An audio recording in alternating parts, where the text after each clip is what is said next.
Live షోకి తిరిగి స్వాగతం. ఏపీ అసెంబ్లీ ఎన్టీఆర్ ట్రస్ట్ భవన్లా మారిందన్న వైసీపీ ఎమ్మెల్యే రోజా వ్యాఖ్యలతో ఏకీపిస్తారా అంటే ఎంత 41% మంది అవునని 59% మంది కాదంటున్నారు. ఇక అతిథుల పరిచయం శ్రీ శివప్రసాద్ రెడ్డి గారు, వైఎస్ఆర్ కాంగ్రెస్ పార్టీ కడప జిల్లా ప్రొద్దుటూరు నియోజకవర్గ శాసనసభ్యులు, ఆ పార్టీ సీనియర్ నేత.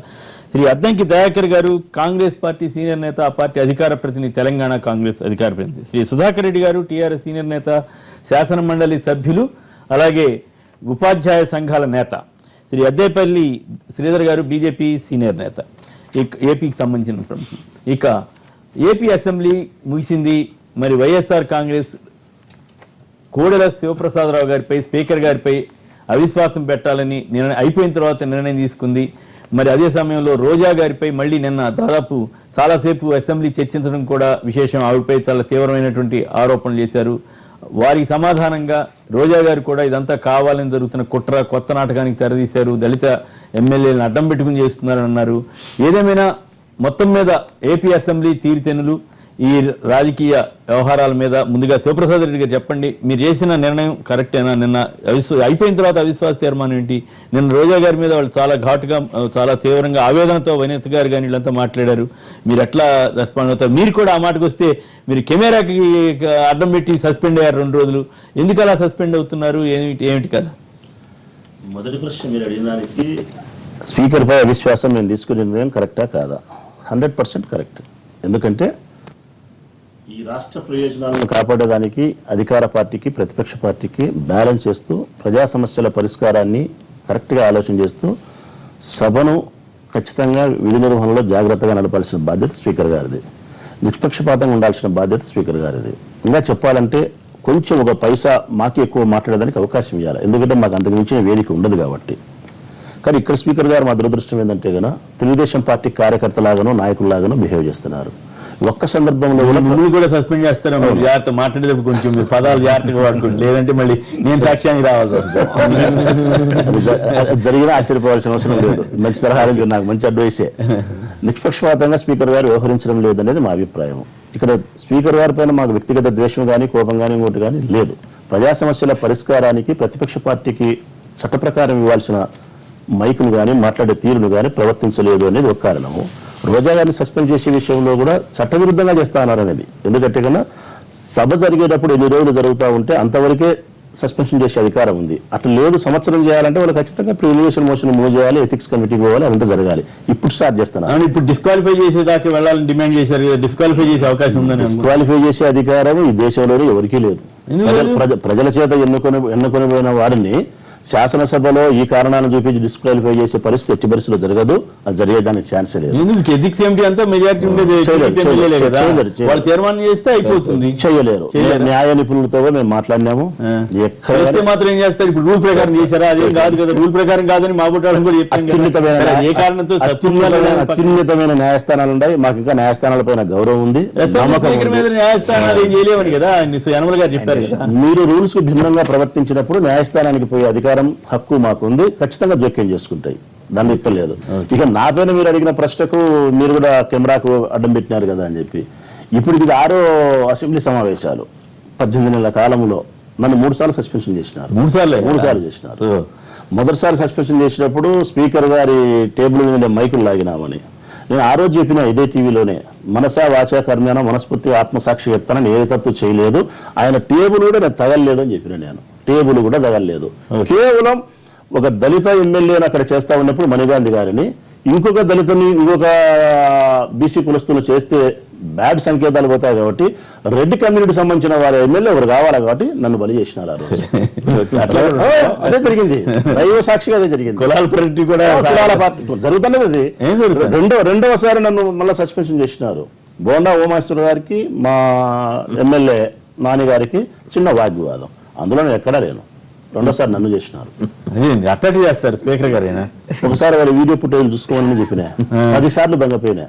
మీకు 2 చేతులు దండం పెడతా స్పీకర్ గారు, ఒకసారి మీ వీడియో ఫుటేజ్ చూడండి, నేను ఏ తప్పు చేయలేదు, కనీసం మాట్లాడే అవకాశం నాకు ఇవ్వండి అని చెప్తే కూడా ఆ మాట లెక్క చేయకుండా 2 సార్లు సస్పెన్షన్ చేసినారు. నిన్న 3వసారి నేను కెమెరాకు అడ్డుపోయినా అన్నారు. ఇది నిజం. 2 సార్లు అటెండ్ చేశారు. నేను కెమెరాకు అడ్డుపోలే. నా చేతిలో ఉండే ఒక పోస్టర్ ను కెమెరాలో చూపించే ప్రయత్నం చేసిన మీరు చూపించడానికి ప్రయత్నం చేశారు.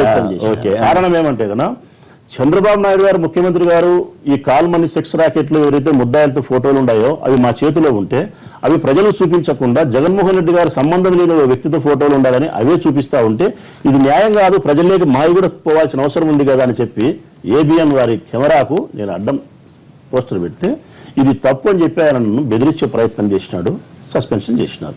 ఏదైనా మూడోసారి కెమెరాకు మీరు ఏదైనా అడ్డం పెట్టినారా ఒక పోస్టర్ కానీ ఒక చేతులు ఉండేదంటే ఎస్ నేను అంగీకరిస్తాను, నిజాయితీగా ఒప్పుకుంటాను. ఓకే, దానికి నువ్వు వార్నింగ్ ఇవ్వచ్చు, పని చేయి.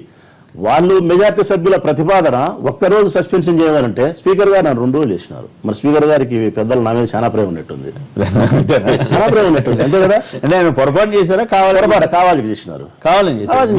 ఎందుకు కోపం ఉంటుంది? మీరేం ఆయన వైఎస్ఆర్ కాంగ్రెస్ పార్టీ కదండి, జిల్లా కాదు ఆయన వైఎస్ఆర్ కాంగ్రెస్ పార్టీ కౌన్సిలర్ జగన్మోహన్ రెడ్డి గారికి గట్టిగా ఉండేవాళ్ళం, ఎమ్మెల్యే రాజశేఖర రెడ్డి గారి కుటుంబానికి అత్యంత నమ్మకంగా ప్రేమగా ఉండే ఎమ్మెల్యేలో నేను ఒకరిని. జగన్మోహన్ రెడ్డి మీద ఈగ వాళ్ళని కూడా భరించలేని మనస్తత్వం కలిగిన వారిని, ఎప్పుడు రాజశేఖర కుటుంబానికి నేను అభిమానిస్తున్నా. ఓకే, ఈ చంద్రబాబు నాయుడు గారు వైఎస్ఆర్ కాంగ్రెస్ పార్టీలో ఉండే శాసనసభ్యులు మార్చే ప్రయత్నంలో ఆకర్షణ పథకంలో భాగంగా మాలాంటి వాళ్ళ మీద ఎరవేసినా కూడా మీకు వేసారా? మాలాంటి వాళ్ళకి ఎన్నోసార్లు మీకేమో ఆఫర్ ఇచ్చారు? నిజం, మీకేమో ఆఫర్ ఇచ్చారు? నాకు ఎంత డబ్బు కావాల్సినా ఇస్తారు, ఇంకా ఏం కావాల్సినా ఇస్తారు కాదు, ఇస్తామని చెప్పారా? ప్రయత్నం చేసినారు. ఎంత ఇస్తాం? డబ్బులు ఎంత చెప్పిట్టారు? ఎవరు మధ్యవర్తి? ఎవరో చేసింటారు మధ్యవర్తి? ఎవరు మీరు కడప జిల్లాలో ఆధారం ఉంటే పలానా వాడు వచ్చాడని చెప్పాలా, లేకపోతే నేను నా పోటీ అనుకోండి నమ్మం. మీరు ధైర్యంగా చెప్పారు కదా, మొదటి 2 సార్లు సస్పెండ్ కరెక్ట్ కాదు, 3ఓసారి మాత్రం నేను కాగితం అడ్డం పెట్టాను నిజాయితీగా చెప్పారు. ఇక్కడికి వచ్చేసరికి ఎందుకు వెనకాడుతున్నారు? కడప జిల్లాలో ఉండే ఎమ్మెల్యేలను వైఎస్ఆర్ కాంగ్రెస్ పార్టీకి సంబంధించిన వాళ్ళని తెలుగుదేశం పార్టీలోకి తీసుకునే ప్రయత్నము చాలా గొప్పగా చేస్తా ఉన్నారు. ఎందుకంటే కనుక అక్కడుండే ఎమ్మెల్యేలు కానీ టీడీపీ పార్టీ లేకపోతే జగన్మోహన్ రెడ్డికి అగౌరవం కావాలి, అది ఒక బ్యాడ్ సంకేతం మిగతా జిల్లాలకు పోవాలి, మిగతా ఎమ్మెల్యేలు మారాలని చెప్పి టార్గెట్ మా జిల్లాలో ఉండే ఎమ్మెల్యేల మీదనే తెలుగుదేశం పార్టీ చేస్తుంది. తెలుగుదేశం పార్టీలో ఎమ్మెల్యేలు ఎంతోమంది మాకు స్నేహితులు ఉంటారు, బంధువులు ఉంటారు, వాళ్ళ ద్వారా మాతో మాట్లాడించడము, తెలుగుదేశం పార్టీకి రమ్మని చెప్పడము, డబ్బులు ఇస్తామని చెప్పడము, ప్రయోజనాలు చేస్తామని చెప్పడము, వీటిని మంచి పద్ధతులు కాదు. చెప్పాల్సిన అవసరం కూడా ఉంది. మీరు 10 కోట్లు 20 కోట్లు 30 కోట్ల డబ్బులు కాదు, ఈ ప్రపంచంలో ఉండే సిరి సంపదలన్నీ తెచ్చి కూడా మా కాళ్ళకాడ పెట్టినా కూడా మేము జగన్మోహన్ రెడ్డిని వదిలే ప్రసక్తే లేదు. రాజనారాయణ రెడ్డి గారు వెళ్ళిపోతున్నారంటే ఆయన వ్యక్తిగతము అంటే వ్యక్తిగతంగా ఒప్పుకున్నట్టే, మీరు అంటే దాదాపు సంకేతం ఇస్తున్నారు మీరు రాజనారాయణ రెడ్డి వెళ్ళిపోయే అవకాశం ఉందని. ఆయన వైఎస్ఆర్ కాంగ్రెస్ పార్టీ అధ్యక్షులు జగన్మోహన్ రెడ్డి గారితో కొంత విభేదాలు ఉన్నమాట వాస్తవం. ఓకే, అన్ని పొలిటికల్ పార్టీస్ లో కూడా చాలా మంది లీడర్లకు కొంత మానసిక ఉంటాయి, అవి కొన్నిసార్లు సర్దుకుంటాయి, కొన్నిసార్లు ఫైర్ అవుతాయి. సో వెళ్ళిపోతున్నట్టేనా?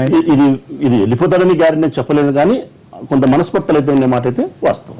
అది ఎటువైపు ప్రయాణం చేస్తుందో చెప్పలేము. రైట్. మరి రోజా గారి ఇష్యూలో ఎవరు నిన్న చంద్రబాబు గారు మాట అన్నారు, బాక్సైట్ అంతా చేసినంత మీరే, అందుకే దానికి సమాధానం చెప్పలేకే మీరు అసెంబ్లీ నుంచి బయటకు వెళ్ళిపోయారన్నారు. ఏం సమాధానం చెప్తారు? రోజా గారి ఇష్యూ, రోజా గారి ఇష్యూ కాదు, బాక్సైట్ దాని మీద కానీ రోజా గారి ఇష్యూ మీద కానీ కాల్మనీ ర్యాకెట్ సెక్స్ విషయం, కాల్మనీ సెక్స్ ర్యాకెట్ విషయంపై చర్చ చేస్తామంటే మేము ప్రకటన చేస్తామంటారు. బాక్సైట్ తవ్వకాలపై ట్రైబల్స్ గిరిజనులకు అన్యాయం జరుగుతుంది చర్చ చేస్తామంటే ప్రకటన చేస్తూ ఉంటారు. అసలు మాకు తెలియగలుగుతున్నాం, మేము మొదటిసారి ఎమ్మెల్యేలము, ఎందుకు మీకంత ఉలికిపాటు? ప్రకటన చేస్తాము చర్చ చేయమంటారే మీరు, ఎందుకంటున్నారు? చర్చ చేస్తే మీకు వచ్చిన నష్టం ఏంటి? ఎక్కడైనా కానీ నాకు తెలిసేంత వరకు ఇలాంటి పెద్దల దగ్గర తెలుసుకునేది, ఇలాంటి పెద్దల దగ్గర తెలుసుకునేది, చర్చ చేస్తే సత్ఫలితాలు వస్తాయనేది నాకు తెలిసినది. సార్ ఒక్క మాట సార్, మీరు స్ట్రాటజిక్ గా ప్రతిసారి ఇదే మాట చెప్తున్నారు. చంద్రబాబు నాయుడు గారు స్టేట్మెంట్ ఇస్తానంటున్నారు, డిస్కషన్కి రానంటున్నారు, లేదంటే ఒక విషయం పరిజ్ఞానంలోకి తీసుకుని రావట్లేదు, అసెంబ్లీకి రానివ్వట్లేదు. మీరు ఎందుకు పదే వాకౌట్ చేసి బయటకు వెళ్ళిపోతున్నారు? మీ బాధ్యత ఏంటంటే మీరు ఎన్నుకోబడ్డారు, మీరు మెయిన్ అపోజిషన్, మీకు ఏదైనా వెసులుబాటు ఇబ్బంది ఉంటుంది. ఇప్పుడు స్పీకర్ గారు ఏదైనా మీరు అన్నట్టు 2 విధాలుగా నాకు ఇబ్బంది కలిగించారు అన్నారు, రైట్. 3వ విధంగా మీరు నిలబెట్టి మా వ్యూ అన్నది మీరు ఎందుకు అంత కష్టపడ్డారు, మీ వ్యూ ఎందుకు రావాలి, మీ ఫోటో ఎందుకు రావాలని కోరుకున్నారు అంటే 10 మందికి తెలియాలని కదా. సంవత్సరం పాటు బహిష్కరణ చేస్తే అట్లే కూర్చోండి. అది కాదు నేను అనేది శాసనసభ్యురాలు విమర్శ చేసినంత మాత్రాన్ని అది బియాండ్. నేను వాకౌట్ చేయకండి, నిలబెట్టి క్వశ్చన్ చేయండి. అలాగే ఎథిక్స్ కమిటీలో మీరు క్వశ్చన్ చేస్తారు, ఎథిక్స్ కమిటీలో క్వశ్చన్ చేయండి, లేకపోతే మనకు కోర్టులు ఉన్నాయి. ప్రజలు చూస్తా అంటే అదే తప్పన్నది. ఇప్పుడు ఆ విధంగా సంకేతం పంపుతా మీరు రొట్టి కూర్చోమంటారు. మీరు పదే రోజా గారిని ఎందుకు సస్పెండ్ చేస్తారు? అదే పదే మాట్లాడుతారో వాళ్ళే సస్పెండ్ ఎవరు ఎక్కువ మాట్లాడితే వాళ్ళు సస్పెండ్ చేస్తున్నారు తప్ప ఎవరు ఎక్కువ మాట్లాడితే ఎవరు తేడాగా మాట్లాడితే ఎవరు ఏ విధంగా మాట్లాడుతా అంటారు. ఎందుకు ఛాన్స్ ఇవ్వట్లేదు? మీకు ఇంకో విషయం తెలుసలేదు, రోజా గారు డామినేట్ చేస్తున్నారు వైఎస్ఆర్ పార్టీలో అని మిగతా ఎమ్మెల్యే లేడీ ఎమ్మెల్యే అందరూ ఇబ్బంది పడుతున్నారని విషయం కూడా తెలుసు అందరికీ. ఎందుకు పదే పదే రోజా గారిని సస్పెండ్ చేస్తున్నారు? ఆవిడ ఎక్కువ మాట్లాడుతున్నారు కాబట్టి ఇబ్బంది పడే ఉండదు. అందరు సమానమే ఉంటారు. అది నేను ఏపీపిస్తా, సుధాకర్ నేను ఏపీపిస్తా శాసనసభ్యునిగా అయిన తర్వాత చెయ్యాలి. మీరు ఎందుకు పదే పదే వాకౌట్ చేస్తారు? మీరు ప్రజలు ఇప్పుడు బిల్స్ 6 బిల్స్ మీరు లేకుండా జరిగిన డిస్కషన్ ఇక్కడ ఒక్క నిమిషం అన్నా మీరు అడిగిన ప్రశ్న శ్రీధర్ గారు నాకు ఒక observation, I may be right, I may be wrong. నాకు అర్థమైంది ఏంటంటే బిల్స్ మీద జరిగిన చర్చ కంటే టకటక నిమిషాల్లో అయితే రోజా గారి మీద ఎక్కువ చర్చ ఏదైతే మీకు బాధ్యత ఉన్నదో బిల్స్ మీద డిస్కషన్ రోజా మీద దినమంతా చర్చ ఉందండి. అది విచిత్రం. అర్థం ఉన్నది ప్రజలు అనుకుంటారు శాసనసభ బిల్స్ పెడుతున్నాం, ఆ బిల్స్ మీద చర్చ చేస్తే అది ప్రజలందరూ కూడా హర్షించేవాళ్ళు. కానీ అదంతా విడిచిపెట్టి బిల్లులను నిమిషంలో దాని బాధ్యత విస్మరించి బయటకు వాకౌట్ వెళ్ళిపోతారు. గణపతి గారు మైది గురించి లైన్ ఉన్నారు. గణపతి గారు నమస్కారం, మాట్లాడండి. ఐపీ అసెంబ్లీ జరిగిన తీరు మీద మీరేమంటారు? నమస్కారం సార్, గుడ్ మార్నింగ్ అందరికీ.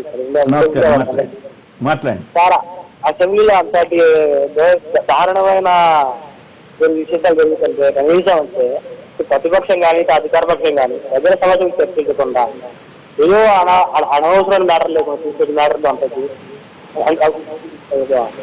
పవిత్రమైన దేవాలయంలో భాష ఏంటి, మాట్లాడేది గణపతి బాగా చెప్పాము. మనం అనుకుంటాం పవిత్రమైన దేవాలయం అంటే చర్చ జరగాలి, మంచో చెడు అది రెండు పక్కల ఉంటది. రైట్, దయాకర్ గారు మీరు మాట్లాడండి. ఏపీ అసెంబ్లీ జరిగిన తీరుతెన్నులు కానీ నిజంగానే రోజా గారు అంటే ఎన్టీఆర్ ట్రస్ట్ భవన్ అయిందా, లేక రోజా గారు ఇష్టమైనట్టు మాట్లాడటం వల్ల ఈ సమస్య వచ్చిందా? ఈ అసెంబ్లీ స్పీకర్ మీద మళ్ళీ గతంలో కూడా కొన్ని జరిగినప్పటికీ కూడా మళ్ళీ అవిశ్వాస తీర్మానం రావచ్చే పరిస్థితి. ఇప్పుడు రోజా కామెంట్స్ మాత్రం ఆబ్జెక్షన్ ఉన్నాయి సార్. ఏది ఏ మాట కామాట ఆ రకమైన పదజాలాన్ని వాడడం అనేది సరే ఆఫ్ ది రికార్డ్ లో చాలా వచ్చినాయి. ఇక్కడ నేను ఒక చిన్న ఏమనుకోదు, ఒకే ఒక సెకండ్. స్పీకర్ దగ్గరికి పోయి ఎప్పుడైనా మీరు చెప్పినప్పుడు ప్రకారం రోజా గారి యొక్క పదాలు అభ్యంతరకరము అవి మాట్లాడిన మాటలని బాగా మీరు గమనించండి. ఇప్పుడు నీతో నేను వాగ్వివాదం కొట్లాడుతూ ఉండా, నేను ఏదన్నా విమర్శ చేసేటప్పుడు ఇక్కడ తిరిగి నిన్ను తిట్టానా, నేను ఇటు తిరిగి మాట్లాడతానన్నా. నిన్ను తిట్టాలనుకో అక్కడ అనిత గారు ఉన్నారు, 20-30 అడుగుల దూరంలో అనిత గారు ఉన్నారు సోదరి. రోజా గారు స్పీకర్ సమక్షంలో మీ దగ్గరికి ఇట్లా వచ్చి ఇట్లా నిలబడి ఈ డైరెక్షన్ లో వెనకాల అనిత గారు ఉన్నారు. ఏం మాట్లాడతాను రోజా గారు? నన్ను వాళ్ళు చెడ్డగా మాట్లాడుతున్నారు, నేను ఏమన్నా చెడ్డ పని చేసిందానినా, లేకపోతే ఇంకొక పని చేసిందానినా, లేకపోతే నేను భర్తను ఏమన్నా కొట్టానా, పోలీసు అడుగుతానంటే నన్ను అంటున్నారని చెప్పి నిజంగా అనితానే దూషించేది అయితే కదా స్పీకర్ దగ్గర మొరపెట్టుకోదు, అనిత దగ్గర మాట్లాడుతుంది. వైఎస్ఆర్సీపీ ఆ విషయంలో ఆత్మపరిశీలన చేసుకోవాల్సిందే. ఎంత మేరకు రోజా యొక్క వ్యవహార శైలి సభలో, ఒక గౌరవ సభలో ప్రతిసారి వస్తున్నది. అంటే గతంలో ఒకసారి ఆవిడే చంద్రబాబు నాయుడు గట్టిగా మాట్లాడుతుంది కాబట్టి అది మీకు ఇబ్బంది. రెండవ కోణంలో స్పీకర్ అయితే ఆయన నిజంగా కూడా కామెంట్ చేయొచ్చు, మీ షోకి ఏమైనా ఇబ్బంది అయినా నష్టం లేదు, అభ్యంతరకర పదాలు వాడద్దంటే స్పీకర్ అనే వ్యక్తి గాని ఆ వ్యవస్థ గాని అంత దుర్మార్గంగా ఉంటే సభలు జరగవు. మరి చెప్పుకోవాలంటే జరుగుతున్న తీరు చూస్తే ఇప్పుడు ఒక అంశానికి సంబంధించి ఆ అంశానం వరకే సస్పెండ్ చేసే చరిత్ర గతంలో చూసినాం. ఒక సభ మొత్తం డ్యూరింగ్ ద సెషన్ కాకుండా మొత్తం సంవత్సరం మొత్తం చేసి ఇప్పుడు ఇంకా చర్చ ఏంటి, మొత్తంగా అసలు ఈ మొత్తం సస్పెన్షన్ డిస్మిసల్ చేయాలని ఒక కుట్ర చేయడం ఏదైతే ఉందో అది రాజకీయంగా కక్ష సాధింపు అనుకోవాలి. అంటే చంద్రబాబు నాయుడు తిడితే ఎమ్మెల్యే కూడా అనర్హుల్ని చేసే కొత్త చట్టం టీడీపీ తెచ్చినట్టు అనుకోవాలన్నా అనేది కూడా ఒక ఆలోచన వస్తున్నది. రెండోది ఎథిక్స్ కమిటీకి వెళ్తుంది. ఎథిక్స్ కమిటీలో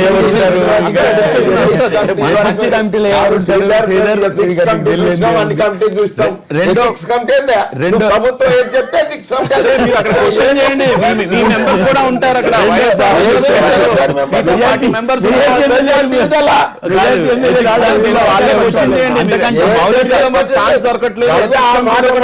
శాసనసభలో దిక్కులేదు. శాసనసభలోనే లేదు, ఇక్కడ అంతకంటే మౌలిక అంశం ఏంటంటే రెండు చిన్న రాష్ట్రాలైన తర్వాత ఇద్దరు ముఖ్యమంత్రుల వ్యవహార శైలి అట్నే ఉన్నది. గతంలో రైతులకు ఎట్ ఏ టైం సెటిల్మెంట్ కొరకు దాదాపు వాళ్ళు మొత్తం కాదు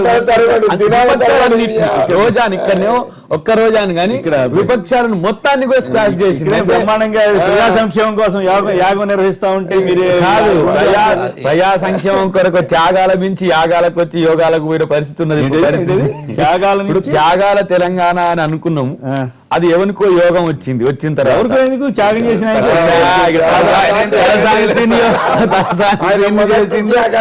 నాగేశ్వరరావు చేసిండు, చాలా మంది చేసిండు. ఇప్పుడు దాంట్లో ఉంటోళ్ళు టీడీఆర్ఎస్ అని టీడీపీ రాష్ట్ర సమితి. ఇప్పుడు అది టీడీపీ రాష్ట్ర ఇద్దరు చంద్రులు కలిసి రెండు రాష్ట్రాలని మంచిగా చిన్న రాష్ట్రాలని ప్రజాస్వామ్య పునాదుల మీద రాజరికాన్ని నిలుపుకోవడానికి రాజులే చేస్తారు యాగాలు, ఎవరు చేయరు. చండీ యాగం అయితే మరి నాకు తెలిసిన సమాచారం అయితే వ్యక్తిగతంగా శత్రు వినాశనం కొరకు చేస్తారు. కానీ విశ్వశాంతి కోసం విశ్వశాంతి అని నేనైతే గారు నేను ఎందుకు హైదరాబాద్ మీద ఈ మధ్య చాలా పుస్తకాలు చదువుతున్నా. చండీ యాగం మీద పశ్చిమ బంగా ప్రాంతంలో ఈ కాళికాదేవి కొరకు చేస్తారు. అక్కడ ముఖ్యంగా ఈ బంగ్లాదేశ్ మన వెస్ట్ బెంగాల్ వైపు చేస్తుంటారు. దేనికి అంటే అక్కడ యుద్ధాలు జరిగేటప్పుడు శత్రువు నాకంటే బలంగా ఉండకూడదు, శత్రువు బలహీనపడాలని చేసే యాగం. తర్వాత అమ్మవారిని ఆవాహించుకోవడం, శక్తికి రూపం అమ్మవారు కాబట్టి శత్రువు వల్ల తనకు ఇబ్బంది జరగకూడదని అది కూడా రెండవది. కానీ ఇది విశ్వశాంతి నేను చూస్తున్న తెలంగాణ జరిగేది ప్రపంచ కేరళలో చేసే చండీ యాగం మటుకు విశ్వశాంతే. నేనైతే ఒకవేళ వీళ్ళు ప్రజాస్వామ్య పునాదుల మీద ఒక క్షేమకరమైన రాజరికాన్ని నిర్మిస్తూ ఎమ్మెల్యేలు లేరు, ప్రజాస్వామ్యం లేదు, మంత్రులు లేదు, తొక్క లేదు, తోసినాకు లేదు, మొత్తం వాళ్ళై ఈ రోజు రెండు రాష్ట్రాల్లో చిన్న రాష్ట్రాలు వచ్చిన తర్వాత మేము అనుకుంటుంది ఛత్తీస్గఢ్ వీటిని మోడల్ గా ఉంటది అనుకున్నాం. కానీ ఆ మధు కూడా ఏదో రాష్ట్రం జార్ఖండ్ ఆ స్థాయికి వెళ్ళిపోయే పరిస్థితి భవిష్యత్తులో మనం చూసుకునే అవకాశం ఉంది.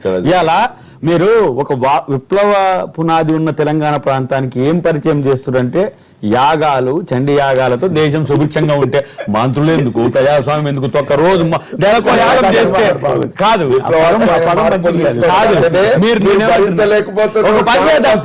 ఇక మంత్రి వద్దు, యాగం జిల్లా చేద్దాం, యాగాలు చేసుకుంటే ఇక మొత్తం అదే వర్షం అదే వస్తుంది, నిప్పులు అవే వస్తాయి, అన్ని అవే వస్తాయి. ఎందుకు ఇప్పుడు మీరు 6 కోట్లు అన్నారు, 6 కోట్లు అన్నారు ప్రభుత్వ యంత్రాంగం అంత సచివాలయం అక్కడ ఎవరు ఒక్కరు కూడా ఒక్క బ్రాహ్మణ దొరకట్లేదు సార్. నిరుద్యోగ యాగం అని మా మానవతారాయ్ క్యాంపస్ లో ఉద్యోగాలు కావాలని యాగం చేస్తే కేసీఆర్ రత్నాన్ని ఇస్తాడేమని బ్రాహ్మణ్ కొరకు వెతికితే ఎంత వెచ్చించినా ఒక్క బ్రాహ్మణ దొరకట్లే. ఎందుకంటే ఎక్కడికి పోతే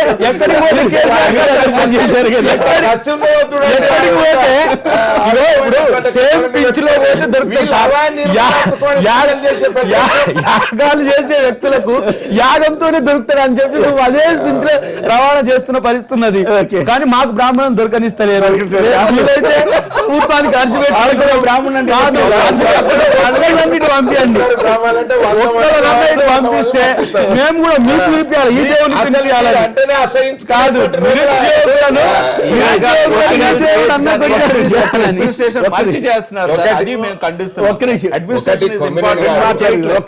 గణపతి గారు, క్రాంతి గారు బాపట్ల నుంచి లైన్ ఉన్నారు. క్రాంతి గారు నమస్కారం, మాట్లాడండి. క్రాంతి గారు, హలో క్రాంతి గారు మాట్లాడండి. హలో, కందుకూరు నుంచి మరొకరు, హలో నమస్కారం, మాట్లాడండి. హలో హలో మాట్లాడండి ప్లీజ్, సార్ మాట్లాడండి. మాట్లాడండి, నమస్కారం, మాట్లాడండి. ఏం లేదు సార్, మరి ఈ చర్చ అసెంబ్లీలోనే ఎక్కువ టైం జరిగిందంటూ మన ఛానల్స్ లో కూడా చాలా ఎక్కువగా ప్రచారం చేస్తున్నారు. మరి రోజమ్మ మేడం గారు ఒక మాట అన్నారు, నేను తెలుగుదేశం పార్టీలో ఉన్నప్పుడు ఈ విధంగా నేను మాట్లాడటం గుర్తు రాలేదా అని మేడం గారు అంటున్నారు. అటు మాట్లాడబట్టే కదా మేడం గారు బయటికి వెళ్ళి వేరే పార్టీలో ఉంటుంది. అదొకటి. రెండోది, స్పీకర్ గారు మాట్లాడతారు, స్పీడ్ గానే మాట్లాడతారు. దానికి ఇబ్బందులు అక్కడ ఫేస్ చేశారు, ఇక్కడ ఫేస్ చేస్తారు. ఇబ్బందులు ఏం లేవు కదా. తెలుగుదేశంలో ఆవిడ ఉన్నప్పుడు కూడా పక్కన ఉన్న వాళ్ళు ఇబ్బంది పడేవారు, ఎదురుగుండా ఉన్న కాంగ్రెస్ ఇబ్బంది పడ్డారు. ఇప్పుడు వైఎస్ఆర్ లో ఉన్నప్పుడు వైఎస్ఆర్ లో ఉన్న లేడీ ఎమ్మెల్యేలు ఇబ్బంది పడుతున్నారు, అలాగే జగన్ గారు ఇబ్బంది పడుతున్నారు, అలాగే తెలుగుదేశం వాళ్ళు ఇబ్బంది పడుతున్నారు. కరెక్టేనా శివప్రసాద్ రెడ్డి గారు? మా పార్టీలో ఉండే మహిళలు ఇబ్బంది పెడతారని ఎవరు చెప్పారన్న మీకు? నోటికి ఎంత వస్తే అంత ఛాన్స్ ఇవ్వాలి కదా, ఛాన్స్ ఇవ్వాలి కదా. ఉప్పులేటి కల్పన గారు, గిడ్డి ఈశ్వరి గారు, వీళ్ళందరూ కూడా చక్కగా మాట్లాడుతున్నారు. వీళ్ళిద్దరు పేర్లు ఈ మధ్యన తెలిసినాయి సార్, మొన్నటి వరకు ఎవరికి తెలియదు. ఒకటి రోజా గారు అభ్యంతర గారు మాట్లాడితే తప్పకుండా చర్య తీసుకోవాలని చేయాలి, కానీ రోజా గారిని తిట్టడం కరెక్టేనా? తిట్టొచ్చా? అది కూడా తప్పు. మరి అది ఆ మాట చెప్పాలి కదా, అది కూడా తప్పు. అది ఉండాలి కదా. ఈవిడ మీద చర్య తీసుకున్నట్లే ఆవిడ్ని తిట్టిన వాళ్ళని, ఆవిడ్ని దూషించిన వాళ్ళని చర్య తీసుకున్నట్లయితే అది సభ నిష్పక్షపాతంగా ఉందనే కూడా it should be limited to that session. సభ అంటే తిట్టుకోవడమేనా? వీళ్ళు తిట్టుడు కాదు కాదు కాదు, వాళ్ళని తిట్టుకోవడం తప్పు. దాంట్లో ఇంకో రెండో అభిప్రాయం ఎందుకుంటది?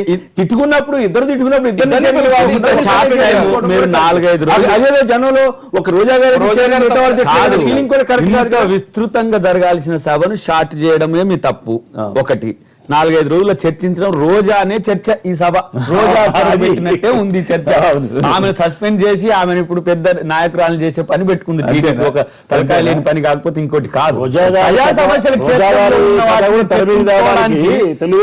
రాజకీయమే కాదు. ఎలా మీరు కాల్ మనీ సెక్స్ ర్యాకెట్ కి సంబంధించిన వ్యవహారాన్ని తప్పుదోవ పట్టించడానికి 2 రోజులు ఒక ప్రయత్నం నానా తిప్పలు పన్నారు ముఖ్యమంత్రి గారు. ఆ తర్వాత మా పార్టీకి సంబంధించిన సభ్యురాలను 1 సంవత్సరం కాలం పాటు సస్పెండ్ చేస్తే ఖచ్చితంగా గడ్డి తింటే మేము మా సభ్యురాల కోసం గట్టిగా పట్టుబడతాం, ఫైట్ చేస్తాము. సభ 2 రోజులు కూడా అసలు 5 రోజులు అన్నగారు అడిగినారు. శ్రీధర్ గారు ఒకే ఒక మాట చెప్పండి. ఇప్పటి వరకు 18 నెలల కాలంలో 6 సెషన్స్ జరిగితే కదా నిజాయితీగా మీరు ఆత్మపరిశీలన ద్వారా 2 చేసుకొని చెప్పారండి. నేను నిజంగా నిజాయితీగా మాట్లాడతాను. నేను మా వైపున జగన్మోహన్ రెడ్డి గారి తప్ప మిగతా వాళ్ళలో ఎవరైనా మాట్లాడడానికి మైక్ ఇచ్చినారా? ఇవ్వనండి, ఇవ్వలే. మాకు మైకే ఇవ్వనప్పుడు మేము ఎవరైనా వాళ్ళని విమర్శించడానికి అవకాశం ఉందా? లేదు. ఇక రెండవది, వాళ్ళు బుచ్చయ్య చౌదరి, కాలో శ్రీనివాసులు, గొల్లపల్లి సూర్యారావు గారు, నాయుడు, బోండా ఉమామేశ్వరరావు గారు ఒక 10 మందిని పెట్టుకొని నరరూప రాక్షసుడు రాజశేఖర రెడ్డి 420-6093 నీ నెంబరు ఖైదీ. వినండి, చిప్పకూడి తింటావు, బొచ్చకూడి తింటావు, సిగ్గు లేదు, జైలు పోయినావు, పంది కుక్కల మాదిరి దోసుకున్నారు మీరు, ఫ్యాక్షనిస్ట్ మీరు. ఇన్ని మాటలు దుర్మార్గంగా మాట్లాడితే సస్పెండ్ చేసినారా? కరెక్ట్ కాదు, నేను ఒప్పుకుంటున్నాను, ఇవన్నీ కరెక్ట్ కాదు. కానీ ఇప్పుడు మీరు గ్రహించవలసింది స్ట్రాటజీ మిస్టేక్ అంటే అంబేద్కర్ గారి గురించి రాజకీయాలలో నిజంగా చెప్తాను కదా, ప్రత్యర్థులు ఉండాలి, శత్రువులు ఉండకూడదు. మా దరిద్రం శత్రువులా ఉన్నాం. సుమన్ గారు నమస్తే, మాట్లాడండి ప్లీజ్. అది ఆమె రోజా గారిని సస్పెండ్ చేయడం అది కరెక్టే సార్. ఓకే, సంవత్సరానికి సస్పెండ్ చేయడం తప్పు బాబు, సస్పెండ్ చేయడం కరెక్టే. కానీ బీజేపీ నాయకుడు మీరు చూసుకోలేదు, బీజేపీ నాయకుడు గారు సమర్థించారు, ఆయన విష్ణు కుమార్ రాజు గారు సమర్థించారు, జీవితకాలం అంతా కూడా చేయమంటున్నారు. అది కరెక్ట్ కాదు. ఎందుకు అది మా ఓటు వాళ్ళని చెప్పేది, మీరు ఏమన్నా సస్పెండ్ చేయండి, ఏమన్నా చేయండి, కానీ పద్ధతి ప్రకారం చేయకపోతే అది ప్రజాస్వామ్యానికి మంచిది కాదని చెబుతాం. అది దానివల్ల అప్రతిష్ట వస్తుందని చెబుతాం. మా పాయింట్ కూడా అదే. వెంకటయ్య గారు మరొకరి లైన్ లో ఉన్నారు. వెంకటయ్య గారు నమస్కారం, మాట్లాడండి. నమస్కారం సార్. నమస్కారం, మాట్లాడండి సార్. ఈ రోజు అసెంబ్లీని చూసి జనాలు సిగ్గుపడే రోజులు వచ్చినాయి సార్. ఓకే, ఎందుకంటే ఇప్పుడు ప్రజలు ఎంతో పవిత్రమైనటువంటి అసెంబ్లీకి పంపిస్తే జనాలు మేము ఇట్టోడలను పంపామని అసలు జనాలు ఇక్కడ నుంచి పంపేటోళ్ళని మంచి విద్యావంతులని, మేధావులని పంపించాలని నా అభిప్రాయం సార్. ఎందుకంటే ఊర్లలో చిల్లర స్థాయి ఎట్లా వీకులాడతారో ఆ రకంగా అసెంబ్లీలో వీకులాడుతుంటే చూసేవారికి చాలా. చివరిసారి కాదులే మిత్రమా, ఇది గత కొన్ని దశాబ్దాలుగా వస్తున్న పరిణామం. 2 పార్టీల వ్యవస్థ వచ్చిన తర్వాత ఈ జరిగినటువంటి మీరు ఆశ్చర్యపోతారు. ఇప్పుడు చదువుతున్నారు పెద్ద పెద్ద నిధులు చెప్పే కొంతమంది 1984లో ఎన్టీ రామారావు మీద తిరుగుబాటు చేసినటువంటి కొంతమంది ఎమ్మెల్యేలు ఎన్టీ రామారావు దగ్గరికి వెళ్ళి ఆయన ముఖ్యమంత్రిగా ఉన్న చోటుకి వెళ్ళి బండబూతులు తిట్టారు ఆ రోజుల్లోనే. కాబట్టి ఏమి కొత్తగా ఇవ్వలేదు.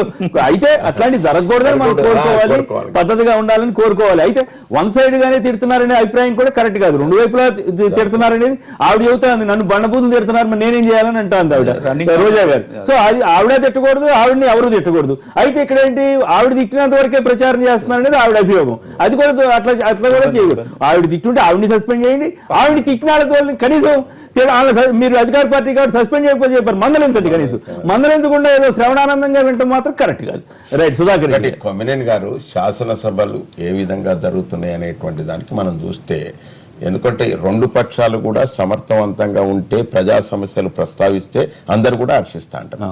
కానీ వచ్చిన విషయం ఏంటంటే, ఇది 5 రోజుల సమావేశం. ఈ 5 రోజుల సమావేశంలో ప్రధానంగా చర్చ వచ్చేటువంటి అంశం కాల్మని విషయం. కాలుమని మీద ఎట్లనైనా మమ్మల్ని దులుపుతారు అనేటువంటి ఒక దృక్పథంతో అధికార పార్టీ ఏదైతున్నదో దాన్ని ఎట్లనే దాటవేయాలనేటువంటి ఒక ప్రయత్నం చేస్తూ ఉంటారు. ప్రతిపక్షాలు ఏంటంటే దాన్నే తీసుకుని సెక్స్ ర్యాకెట్, కాల్మనీ అనేటువంటి దాని మీద చర్చ చేయాలనేటువంటి వాళ్ళు చూస్తూ ఉంటారు. కాబట్టి దీంట్లో పోటాపోటీలో ఒకరినొకరు దూషించుకునే స్థాయికి పోయింది. ఆ స్థాయికి పోయే వరకు రోజా విషయం ప్రస్తావనకు వచ్చింది. మీరు అన్నట్టుగా రోజానే అనొచ్చు, అసభ్య పదాలు ఉంటే వాటిని తొలగించాలి. నిన్న కూడా పార్లమెంట్లో చూసినాం మనం. పార్లమెంట్లో ఉన్నట్టయితే దాన్ని తొలగించేటువంటి అవకాశం ఉంటుంది, చర్చ ఇచ్చేటువంటి.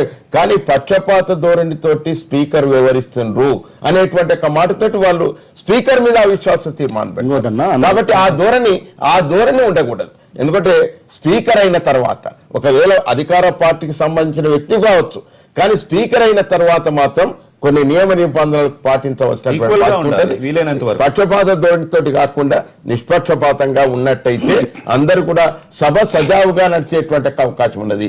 ప్రజలందరూ అంటున్నారు. ఇప్పుడు చూడు, మా వెంకటయ్య అన్నాడు, ఏమన్నాడు, సార్ ఆ శాసనసభలు చూసినట్టయితే బాగా అనిపిస్తలేదు, ప్రజా సమస్యలు ప్రస్తావిస్తలేరు. ఆ విధంగా భావన రాకూడదు ప్రజలకు. కాబట్టి మా యాగం గురించి మాట్లాడండి. ప్రస్తావించింది కాబట్టి మాట్లాడాలి కదా. ఎందుకంటే 2 సంవత్సరాల నుంచి కూడా మేము వచ్చిన తర్వాత వర్షాలు పడక ప్రజలందరూ కూడా కరువు కాటకాలతోటి ఇబ్బంది పడుతున్నాం.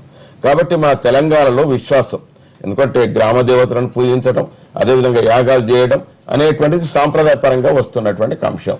మొదటి నుంచి కూడా మా ముఖ్యమంత్రి గారికి యాగాలు అంటే ఆ రోజు ఉద్యమ సందర్భంగానే ఎన్నో పర్యాలు యాగాలు చేస్తున్నారు. జితేంద్ర రెడ్డి గారు కాబట్టి ఉద్యమ సందర్భంగానే చేస్తూ వచ్చినాం. కాబట్టి తెలంగాణ వచ్చినట్టయితే సస్యశ్యామలంగా ఉండాలి, దేశం సుభిక్షంగా ఉండాలనేటువంటి ఒక దృక్పథంతో యాగం చేస్తా అనేటువంటి ఒక మాట చెప్తుంది. దానికి అనుగుణంగానే యాగాలు నిర్వహిస్తున్నాం. అక్కడ మాత్రం ఇంకా ఎంత ఉదారమైనటువంటి ఆలోచన, నా సొంత ఖర్చుతోటే నిర్వహిస్తా. ఎందుకంటే ఆరోపణలు చేస్తున్నారు కాబట్టి ప్రభుత్వ ధనాన్ని దుర్వినియోగం చేయ, అధికార దుర్వినియోగం చేయ అనేటువంటి ఒక మాట చెప్పి నిష్పక్షపాతంగా, ఎందుకంటే నిష్ఠతో చేయవలసినటువంటి పని. కాబట్టి ఇందులో అటువంటి ఏ రకమైనటువంటి ఒక ఇబ్బంది కలగకుండా ఉండాలి, ప్రజల సమస్య, ప్రజల డబ్బు కూడా ఒక్కటి కూడా దుర్వినియోగం జరగద్దు అనేటువంటి దృక్పథంతో ఆ కార్యక్రమాన్ని నిర్వహిస్తున్నాం. కాబట్టి దాంట్లో వ్యాకరణ ఏదైనా ఉంటే బయట చూద్దాం, బయట యాగం విషయంలో మాత్రం అందరం జరగాలి. జగ్గునాయుడు గారు శ్రీకాకుళం. జగ్గునాయుడు గారు మాట్లాడండి, ఓ బ్రేక్ తీసుకోండి. జగ్గునాయుడు గారు, హలో. సార్ నమస్తే సార్, కొమ్మినేని గారు. నమస్తే, మాట్లాడండి ప్లీజ్, మాట్లాడండి. నమస్తే సార్, కొమ్మినేని గారు. మాట్లాడండి, దయచేసి మాట్లాడండి. నమస్కారం చెప్పాను నేను కూడా. రైట్, హైదరాబాద్ ఏపీ అసెంబ్లీని ఎన్టీఆర్ ట్రస్ట్ భవన్ లా మారిందన్న వైసీపీ ఎమ్మెల్యే రోజా వ్యాఖ్యలతో ఏకీవిస్తారా అంటే 42% మంది అవునని, 58% మంది కాదన్నారు. ఇప్పుడు చిన్న విరామం తర్వాత లైవ్ షో కొనసాగుతుంది.